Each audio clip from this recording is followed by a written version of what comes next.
Good Wednesday, neighbors. For years now, I've been kind of talking about or around the Parker Solar Probe and what it's doing.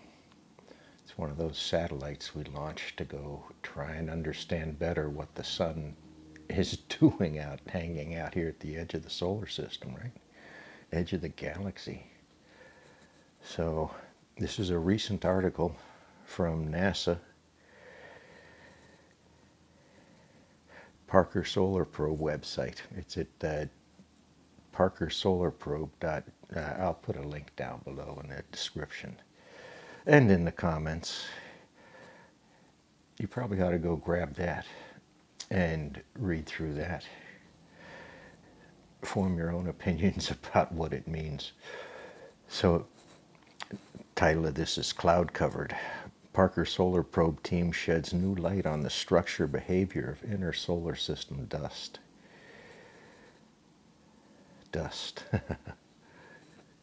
So this satellite is going around the sun.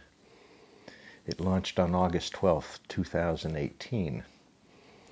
I've been trying to follow the instrument packages that are on that probe.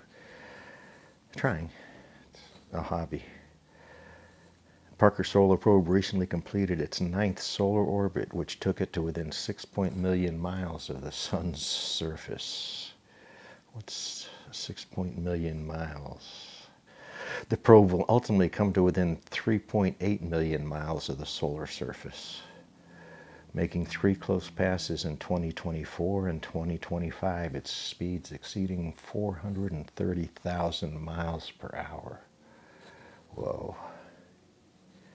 And its heat shield facing temperatures higher than 2,500 degrees Fahrenheit. And for you Celsius thinkers, that's, what is that, 1,371 degrees Celsius? The boiling point, the dissolution point of almost all compounds, things that, like a rock is made of compounds, is somewhere at near 2,000 degrees. All of the elements turn to gas or become ionized and are no longer able to form back in a solid form until some energy is changed or released. So August 2018 it was launched. Huge. 3.8 million miles away from something. You can't imagine that. How many times around the Earth is 3.8 million miles?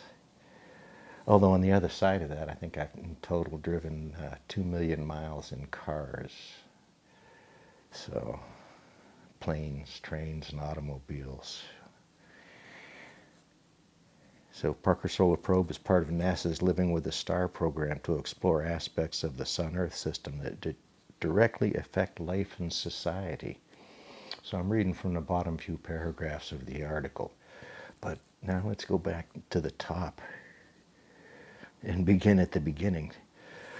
Solar Probe team sheds new light on structure. I hope you're reading along.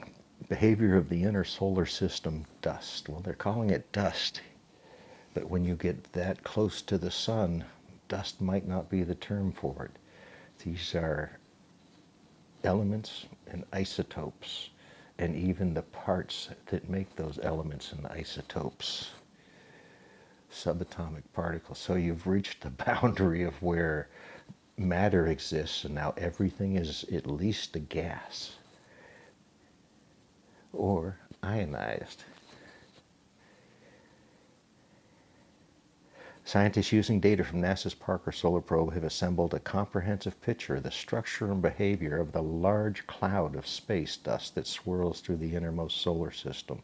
And the new insight offers clues to similar clouds around stars across the universe.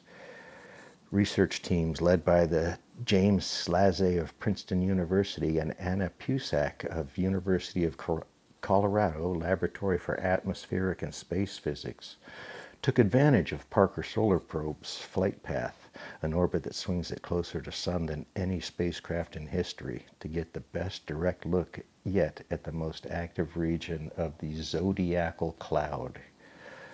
a dusty cloud of grains shed from passing comets and asteroids. The team published their findings September 9th in the Planetary Science Journal. Every stellar system has a zodiacal cloud. And here I'm going to pause and comment.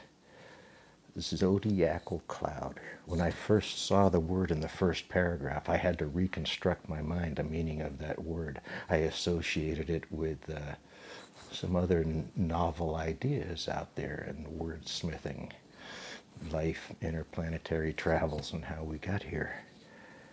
So that zodiacal cloud, and we actually get to explore ours and understand how it works. These are the particles. These are the first elements inside the periodic table, kind of hanging around a star, being ejected or being sucked in or doing what stars do. Built and operated by Johns Hopkins Applied Physics Lab. I jumped ahead here in Laurel, Maryland. Okay, so we've gone from Maryland. Parker Solar Probe does not carry a dedicated dust counter that would give it accurate readings on grain mass, composition, speed, and direction. The high velocity impacts create plasma clouds. These impact clouds produce unique signals and electric potential that are picked up by several sensors on the probe's field instruments. So, if you understand how many of our sampling techniques work now, we're using lasers to ionize materials and taking those ionized gases as elements, as isotopes, and passing them through some measurement tools that can tell us the mass or weight of those individual things. Did that make sense? We measure these things. These are isotopes and elements we're looking for and talking about. At one level, predominantly these are helium isotopes. So, or hydrogen isotopes, eh? Gathering data from Parker Solar's first 6 orbits around the sun, the researchers saw impacts that were consistent with the true primary dust populations in the cloud. The first population makes up the bulk of the zodiacal cloud. Most of the grains are being slowly pulled in towards the sun over thousands to millions of years.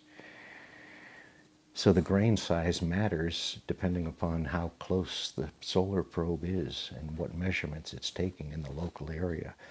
And it records that and sends it back to Earth in huge data streams. It's fascinating stuff.